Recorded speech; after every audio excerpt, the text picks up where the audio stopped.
The year was 1946. A small plane banked low over the granite spine of California's Sierra Nevada. The pilot pulled a lever, and out of the belly of that aircraft poured a silver rain of living fish, tumbling thousands of feet down into a lake that had never held a single one. Watch that water. It is clear, it is cold, it is high above the tree line, ringed by bare stone and snow. And for 10,000 years, since the glaciers carved it, nothing with fins had ever swum in it. By the time those trout hit the surface, that was over. Now multiply that one drop by thousands of lakes. Multiply it by 70 years. Multiply it by tens of millions of fish poured from planes, carried up on mules, hauled in metal cans on the backs of men who believed they were doing something generous. Something good. They were filling empty water. They were giving anglers a reason to climb. Here's what should have happened. These lakes are brutal places. Thin air, 8 months of ice, almost no food. Drop a fish into that, and it should die. Most people would bet the whole program against itself.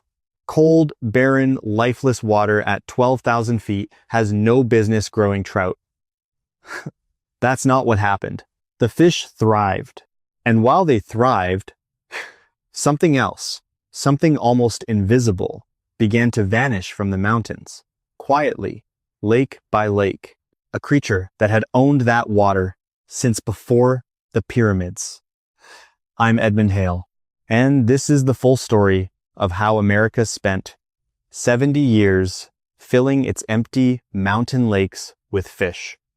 What that silently destroyed in the high country, and what the data now reveals about the strange, almost stubborn thing that happened when we finally stopped. Because the thing we lost is not what you're picturing. You're imagining the fish were the villains, plain and simple, and that the answer was simply to pull them out. It is not that clean. The hole those fish left behind in the food web ran deeper than anyone measured. And the truth that came out of those lakes is uncomfortable, even for the scientists who uncovered it. So let me take you up there, above the trees, to the water that was never supposed to be empty in the first place. Start with a single fact that almost nobody knows. The high lakes of the Sierra Nevada were naturally fishless. Not most of them. Nearly all of them. Above roughly 6,000 feet, hundreds and hundreds of alpine lakes had no native fish whatsoever, and they never had. The reason is simple geology. After the last ice age, fish moving upstream hit waterfalls and steep cascades they could not climb. Those barriers sealed the high basins off. So the lakes up top evolved in total isolation. No predators with teeth, no fast-swimming hunters patrolling the open water. For thousands of years, the most fearsome thing in those lakes was something you could hold in the palm of your hand. A frog. The mountain yellow-legged frog. A small, sturdy amphibian with skin the color of wet granite and lemon, with a faint smell some say is like garlic, and legs that flash yellow underneath when it kicks. It was, for most of human history, the single most abundant animal in the High Sierra. You could not walk the shoreline of a mountain lake without frogs leaping into the water ahead of your boots, dozens of them splashing in every direction.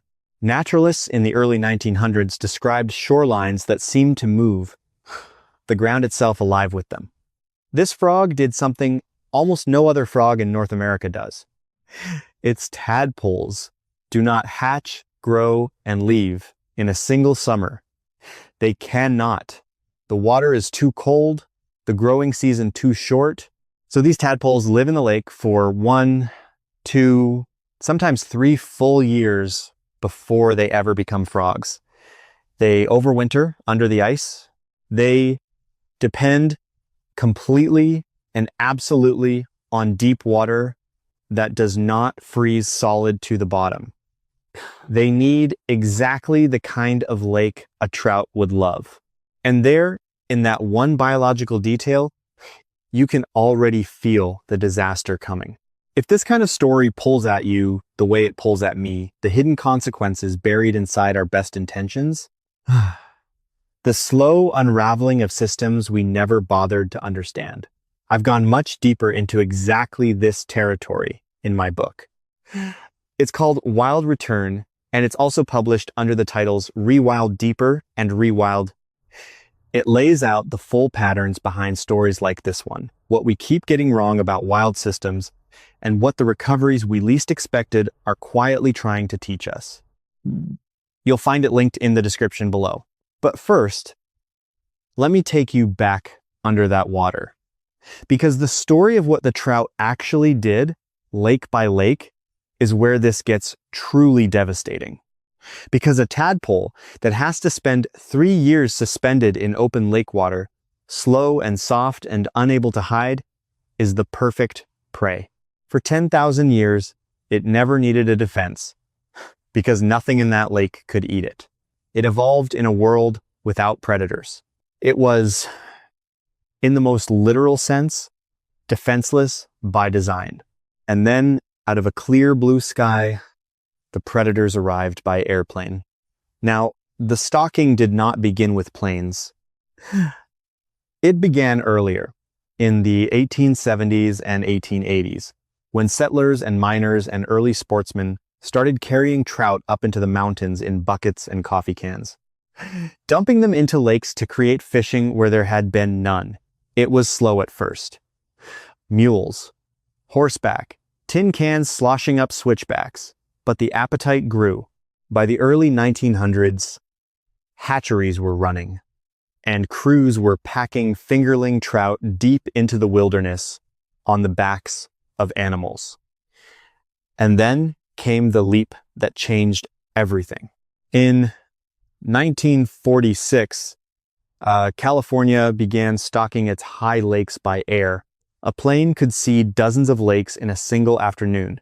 Scattering fish across terrain it would take a man on foot a week to cross. Think about what that unlocked. Suddenly, there was no lake too remote, no basin too high, no water too hard to reach. The program exploded. Over the decades that followed, the state stocked thousands of lakes across the Sierra and dropped, by the most careful estimates, tens of millions of trout into water that had been fishless since the ice. Rainbow trout, brook trout, brown trout, golden trout, year after year after year. And the men doing it were not cartoon villains. Understand that. They thought they were enriching the wilderness. They were responding to anglers who wanted more fish in more places. They were, in the language of the time, making the mountains useful, filling the emptiness. To them, a lake without fish was a wasted lake, a blank page waiting for ink. They could not see the frog. That was the catastrophic mistake, not malice, blindness. They looked at the clearest, most pristine alpine lakes in North America and saw something missing, when in truth, those lakes were already full of an ancient, finely balanced web of life that had taken 10,000 years to weave, and that did not include anything with the jaws to eat a tadpole. So now let me show you what actually happened under that water, lake by lake, as the trout took hold. And this is where the story stops being about fish at all. A trout is a hunting machine. Drop one into a high Sierra lake, and it does exactly what it evolved to do. It eats. It eats the large insects on the surface. It eats the swimming invertebrates in the water column. And it eats, with terrible efficiency, the slow, soft, year-round present tadpoles of the mountain yellow-legged frog. Picture a single lake the year after stocking. The first summer, the frogs are still there, thick along the shore. The tadpoles drift in the shallows, the way they always have. But now there are fish in the deep water, growing, hungry. The fish, move into the shallows. They find the tadpoles. And the tadpoles, remember, have no instinct to flee, no defense, no place to hide, because for 10,000 years, they never needed one. The next summer, there are fewer tadpoles. The summer after that, fewer still. The adult frogs may linger a year or two longer. But without surviving tadpoles, there are no new frogs coming up to replace them. And one by one, the old adults die of age, of cold, of the long winters. And there is nothing behind them. And then one summer you walk the shore of that lake and it is silent. The ground does not move. No frogs leap ahead of your boots. The water is gorgeous, gin clear, full of fat trout rising to insects. It looks, to the casual eye, more alive than ever. It is, in fact, a tomb. Now do the brutal arithmetic of scale.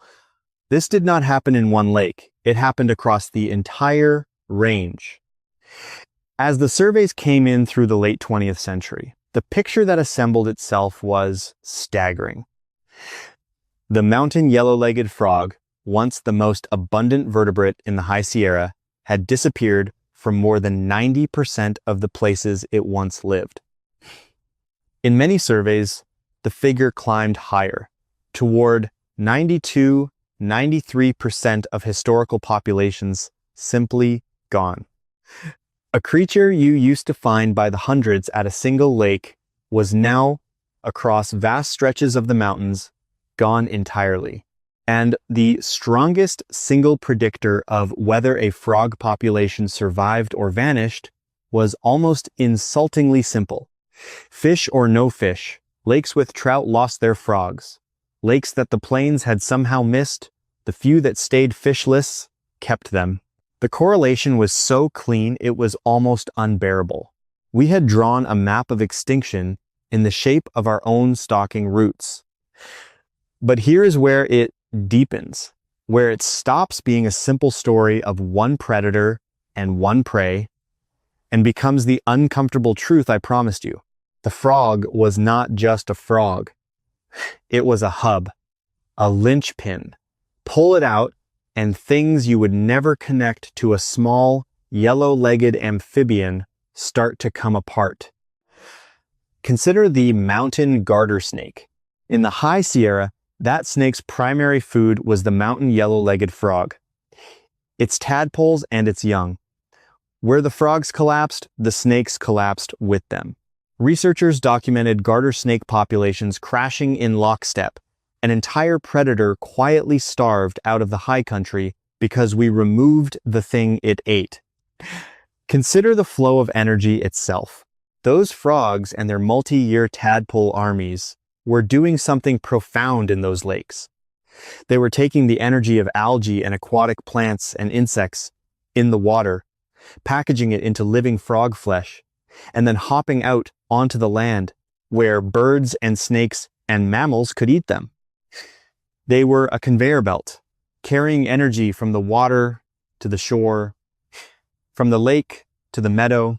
Pull that conveyor belt out, and the whole basin grows a little poorer, a little quieter, in ways that ripple outward for miles.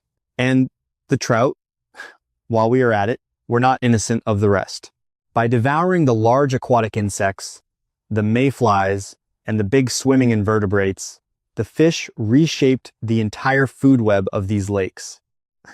They changed which insects hatched and flew, which meant they changed what was available to the birds and the bats that fed on those insects over the water.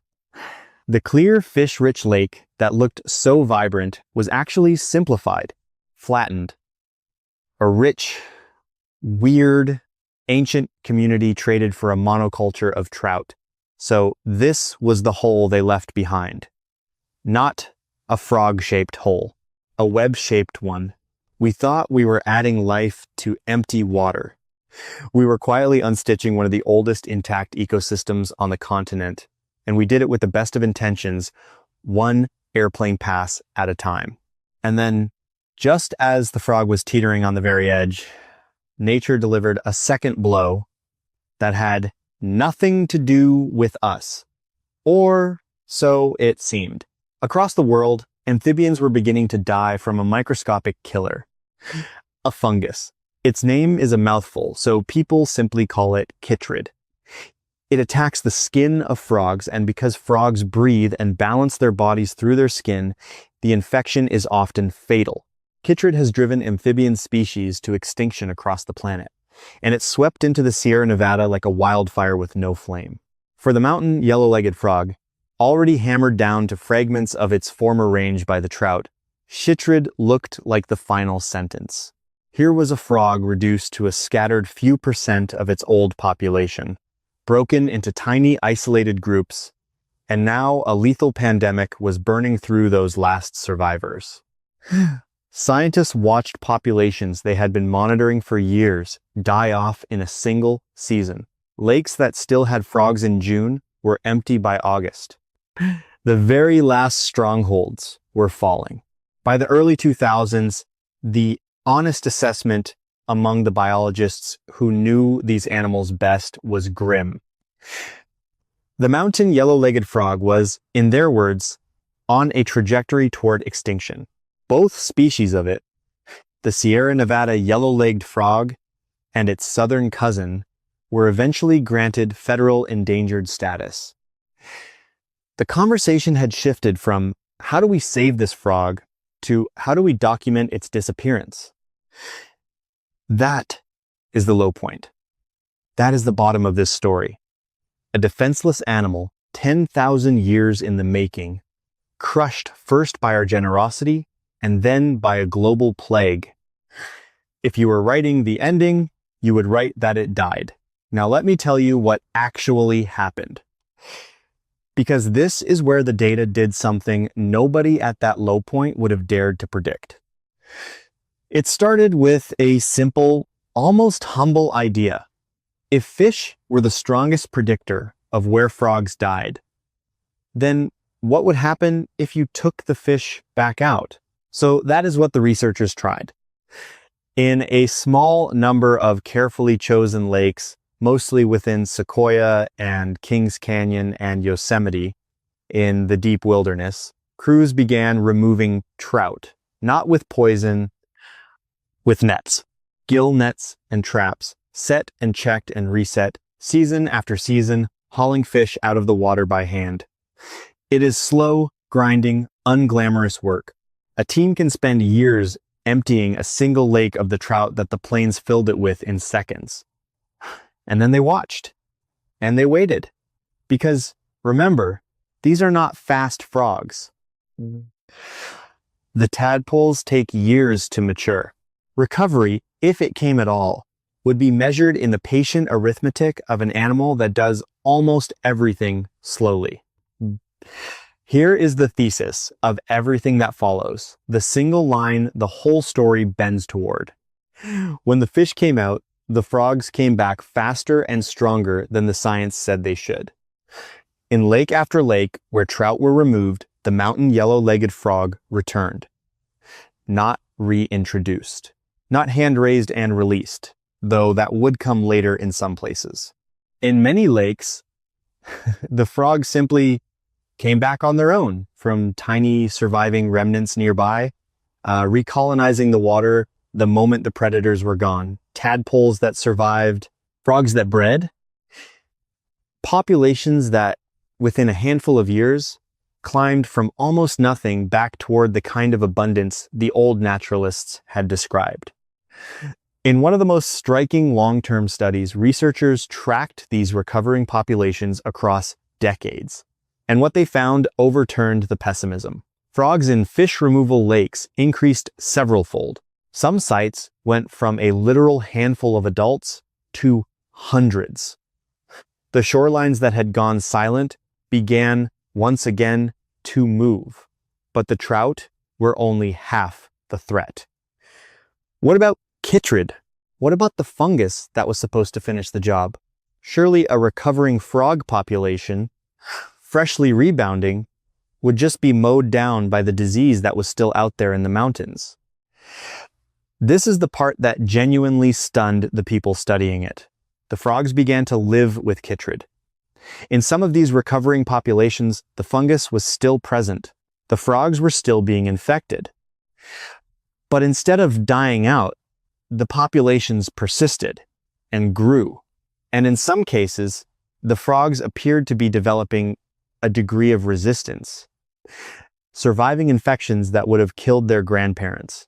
Over years of monitoring, biologists documented populations that had crashed from chytrid, hit bottom, and then slowly, stubbornly climbed back up while still carrying the fungus. The frog and the plague reaching somehow a fragile truce. Why? The fish removal seems to be a huge part of the answer. A frog population that is not also being eaten by trout has the numbers, the breeding, the sheer reproductive horsepower to absorb the losses from disease and keep going. Take away one of the two killers, and the animal can fight the other on something closer to even terms. The trout were not just killing frogs. They were robbing the frogs of the resilience they needed to survive everything else. Remove the fish, and you do not just save the frog from the fish. You hand it back the strength to save itself, and the recovery did not stop at the frog. Where the frogs returned, the garter snakes followed, drawn back to the prey that had vanished. The conveyor belt of energy from water to land began turning again. The native invertebrates, freed from the trout, started to rebound, which changed what flew over the water, which fed back into the birds. The lake did not just get its frog back. It began, slowly, to reassemble the whole web we had quietly pulled apart. Nobody designed that cascade. Nobody engineered the snake's back, or the insects, or the resistance to the fungus. The researchers took the fish out. That is almost the entire intervention. They took the fish out and they stepped back, and the mountain did the rest.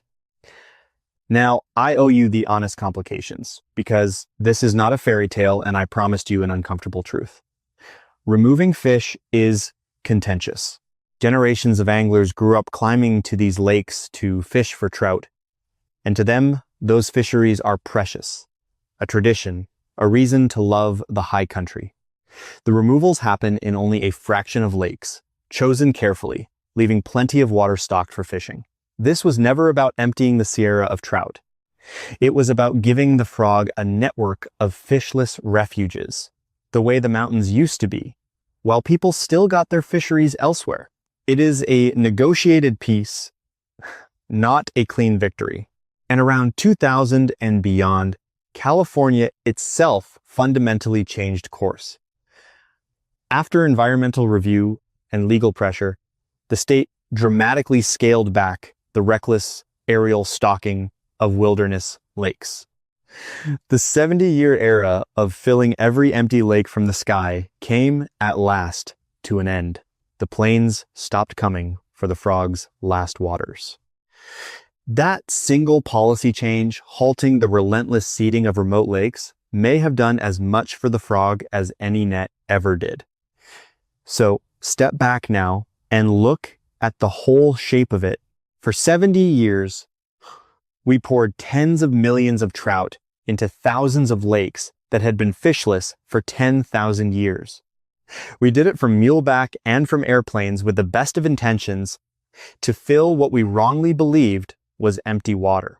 And in doing so, we drove the most abundant animal in the high Sierra, the mountain yellow-legged frog, out of more than 90% of its range, collapsed the garter snakes that depended on it, simplified the food web, and severed the flow of life between the lakes and the land. Then a global fungus arrived to finish what we had started, and the experts wrote the frog off as a species circling extinction. And then we took the fish back out of a few lakes. That is all. And the frogs returned, several-fold, on their own. They began to outlast a plague that should have erased them. The snakes came back. The web began to mend. An animal we had nearly erased turned out to need only one thing from us, And it was not our help, our hatcheries, or our careful management. It was our absence. We did not restore the mountain yellow-legged frog. We did not breed it back to glory or engineer its resistance to disease. We returned its lakes to the emptiness it was built for, the predator-free water it had owned since the ice, and we got out of its way. The frog already knew how to live in the High Sierra. It had known for 10,000 years. We just had to stop drowning that knowledge in fish. And that leaves a question I cannot stop turning over.